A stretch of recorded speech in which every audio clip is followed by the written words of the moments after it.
Gina-chan here. How good is Fate Stay Night Unlimited Blade Works?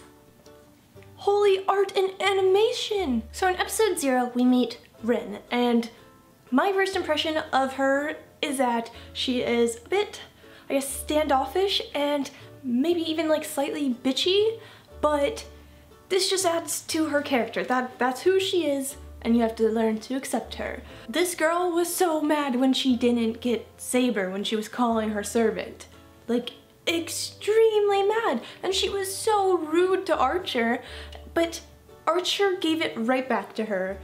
He knows how to handle Rin, and for that, I respect him. And he's very, very sexy. It's understandable because Rin had been training her whole life for this. Her whole life to take part in the Holy Grail War. So in a way, her anger is kind of justified. The fight scene in episode 0 was unbelievable. Now in episode 1, we meet Shiro, and I'm dumb and accidentally watched episode 1 before 0, so it was really cool getting to see Shiro die, and then, you know, this random like girl come up and save him. And then I watched episode 0, and then I got to see Rin and how that all took place. But I really like how they're doing it like that. You get to really understand and get to know each character individually. Shiro seems like a very nice and level-headed guy. He's just there to help you. But he has this profound sense of justice because of being in the fire as a boy and witnessing all these people around him burning to death. Unfortunately, the nice guy that helps everyone fix stuff has to get slayed by Lancer. It sucks, but thankfully Rin jumped in there and saved Shiro. So in episode 2, Rin starts to explain that she saved Shiro because she felt that it was her fault that he was killed by Lancer because Lancer and Archer were fighting and Shiro just kind of happened to be there and walk by.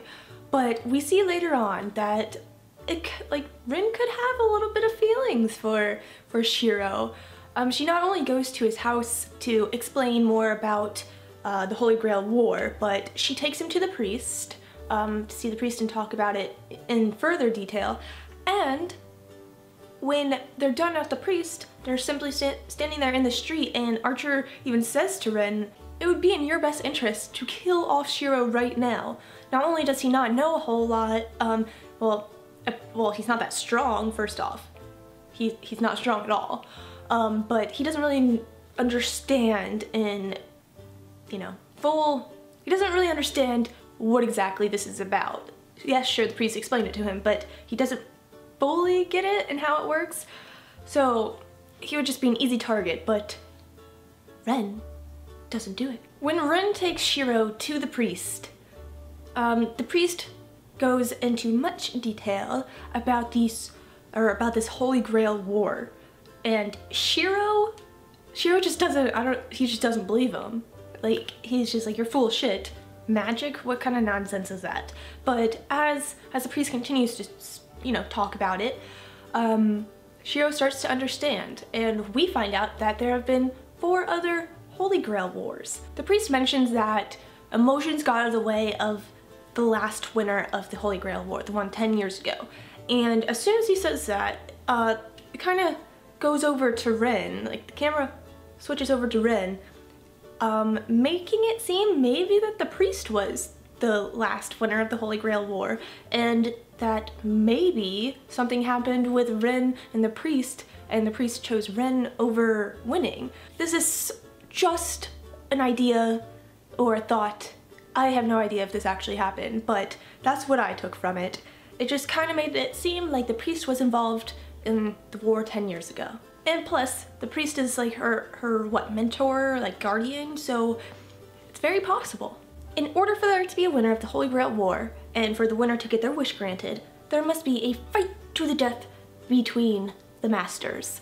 But, well, this is what the priest says. However, Rin says, "Hey, hold on a second. That's not necessarily true, because you could still choose not to kill the master and kill their servant, you just wouldn't have their wish granted. It's not very surprising when she says this, because when she first met Archer, she told him that her only goal was to win.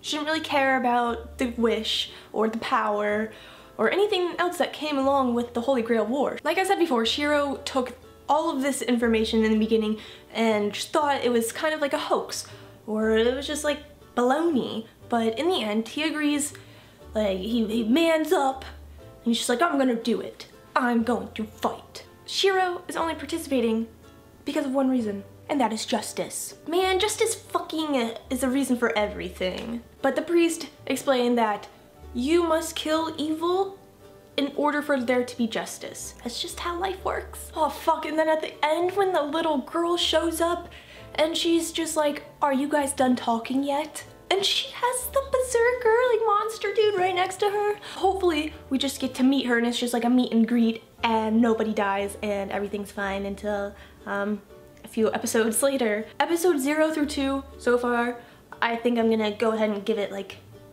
an 8.5 or 9, somewhere between there, because oh god, like I said before, the art and animation is just on another fucking level. It's that fucking good, and I can't wait for the next episode. So if you enjoyed this video, don't forget to leave a thumbs up, subscribe for more anime reviews and gameplays, and as always, go follow me on Twitter.